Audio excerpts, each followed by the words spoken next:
문희정의 외신 브리핑. 네, 밤사이 들어온 국제뉴스들 정리해드립니다. 문희정 국제정치평론가 스튜디오에 나와 계십니다. 어서 오세요. 네, 안녕하세요. 네, 먼저 태국 소식을 저희가 오늘은 좀 전해드릴 텐데요. 태국에서 유명 기업 창업주의 손자가 경찰 사망사고를 내고도 불기소 처분을 받아서 논란이 뜨거운 상황이라고요? 네, 그렇습니다. 지난 2012년 9월에 이 에너지 음료 레드불의 창업주인 찰레오 유이디아의 손자인 오라유시 방콕 시내에서 외제차를 과속으로 몰다가 오토바이를 뒤에서 들이받는 사고를 냈습니다.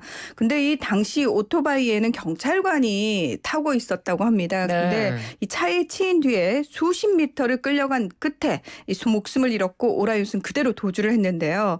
이 사건 발생 후 측정된 그의 혈중 알코올 농도는 0.065%로 이 법적 운전 허용치를 초과했지만 경찰은 사고 후에 스트레스 때문에 술을 마셨다는 주장을 받아들여서 음주운전 혐의를 적용하지 않았습니다. 심지어 체포됐다가 보석금 우리나라 돈으로 1,900만 원을 내고 석방된 데다가 해외로 도주를 했고요. 또 인터폴 적세 수배까지 해제되는 등 끊임없이 봐주기 수사라는 비판이 제기돼 왔습니다. 자, 2012년에 사고를 냈는데 아직까지 어떤 처분도 받지 않았다는 것 자체가 사실 문제가 있죠. 네. 그런데 지난달 태국 검찰은 공소시효가 2027년까지인 그의 과실치사 혐의에 대해서 불기소 결정을 내린 겁니다. 이에 대해서 의회와 정부위원회 등 각계각층에서 이 검찰과 경찰의 설명을 촉구하고 나섰는데요. 지난달 태국 국립반부패위원회가 당시 경찰이 과학수사 및 혈액검사에도 불구하고 오라유스에 대해서 음주운전 및 과속 혐의를 적용하지 않으려 했음이 드러났다고 발표했는데도 사실상 면죄부가 주어지자 논란이 크게 일고 있는 겁니다. 참고로 오라유스 일가족은 창업주로부터 우리나라 돈으로 약 25조 원의 재산과 레드불 지분의 50% 이상을 유산으로 물려받아서 태국에서 세 번째 부자라고 합니다. 네. 자, 이번에는 미국으로 가보겠습니다. 온라인 강의만 듣는 유학생들에게 비자를 취소하겠다고 이야기를 했다가 이제 반발이 워낙 거세지니까 한번 철회를 한 적이 있었는데 그 비자 취소 대상을 이번에 신입생으로 축소를 했네요. 네, 그렇습니다. 저희가 이 시간에도 전해드렸는데 지난 6일 미국 정부가 오는 가을 학기에 100% 온라인 수업을 수강하는 모든 유학생들의 비자를 취소한다고 발표를 했다가 이 대학들의 거센 반발에 부딪혀서 8일 만에 전면 철회를 했죠. 자, 그런데 지난 24일 미 국토안보부 산하 이민세관 단속국이 대학 당국자들에게 보낸 공문에서 지난 3월 9일까지 등록이 안 된 신입생이 올 가을 학기에 전면 온라인 수강을 계획한다면 비자를 발급받지 못할 가능성이 크다고 고지를 한 겁니다. 다만 현재 미국에 있거나 외국에 있지만 비자를 소지하고 곧 재입국하는 유학생들은 미국에서 100시당 한 과목만 온라인 강의를 들을 수 있다고 합니다. 그런데가 적용되지 않는다는 의미라고 할 수 있습니다. 이 1,800도 여전히 실망스럽다고 밝혔는데요.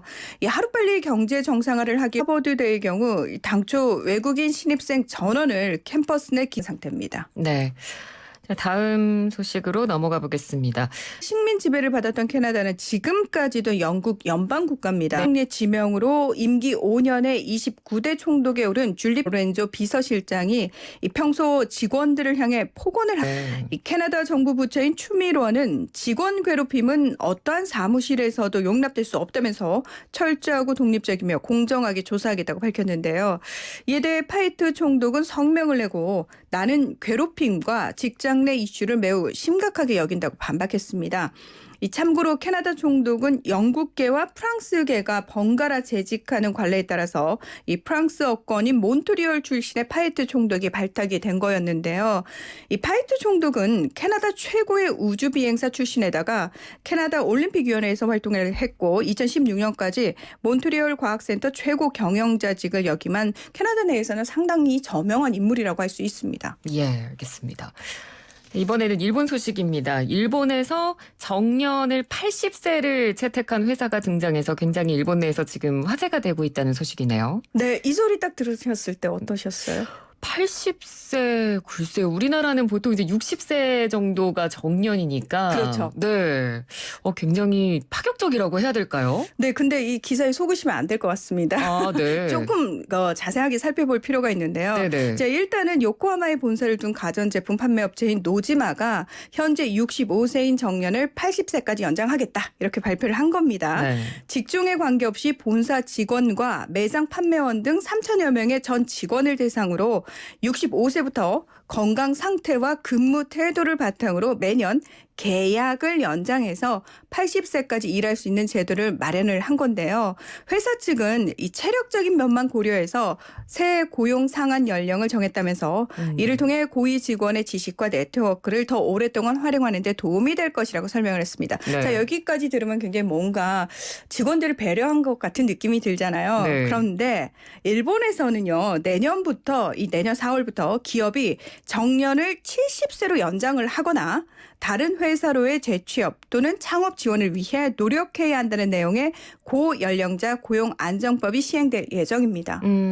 따라서 이 법을 앞두고 이 노지마 측이 선제적으로 제도를 마련한 것이라고 볼 수 있는데요. 네. 그런데 이 법을 자세히 들여다보면 강제적으로 70세까지 고용을 의무화한 것이 아니라 기업 부담이 증가할 것을 우려해서 일단은 고용 노력을 의무화한 것이기 때문에 이 노지마 측이 실제로 뭐 80세까지 고용을 하겠다라는 의미라기보다는 네. 이 노력을 보여주는 차원이라고 이해를 하시면 더 좋을 것 같고요. 네네. 게다가 80세까지 일할 경우 근무 형태와 보수 체계를 어떻게 할지는 아직 정해지지 않았습니다. 그러니까 구체적인 내용은 정해지지 않고 그냥 일단은 나라에서 이런 제도를 마련하겠다고 하니 약간 선제적으로 우리 이렇게 해라고 보여준 정도에만 그친 거네요. 그렇습니다. 예. 일본 같은 경우에는 대표적인 초고령화 사회로 지난해 일본의 65세 이상 노인 인구가 28.4%로 세계 최고를 기록했는데요. 일본 정부의 노동력 조사에 따르면 지난해 기준 65세 이상 인구 중에서 취업자 비율이 12.9%입니다. 네.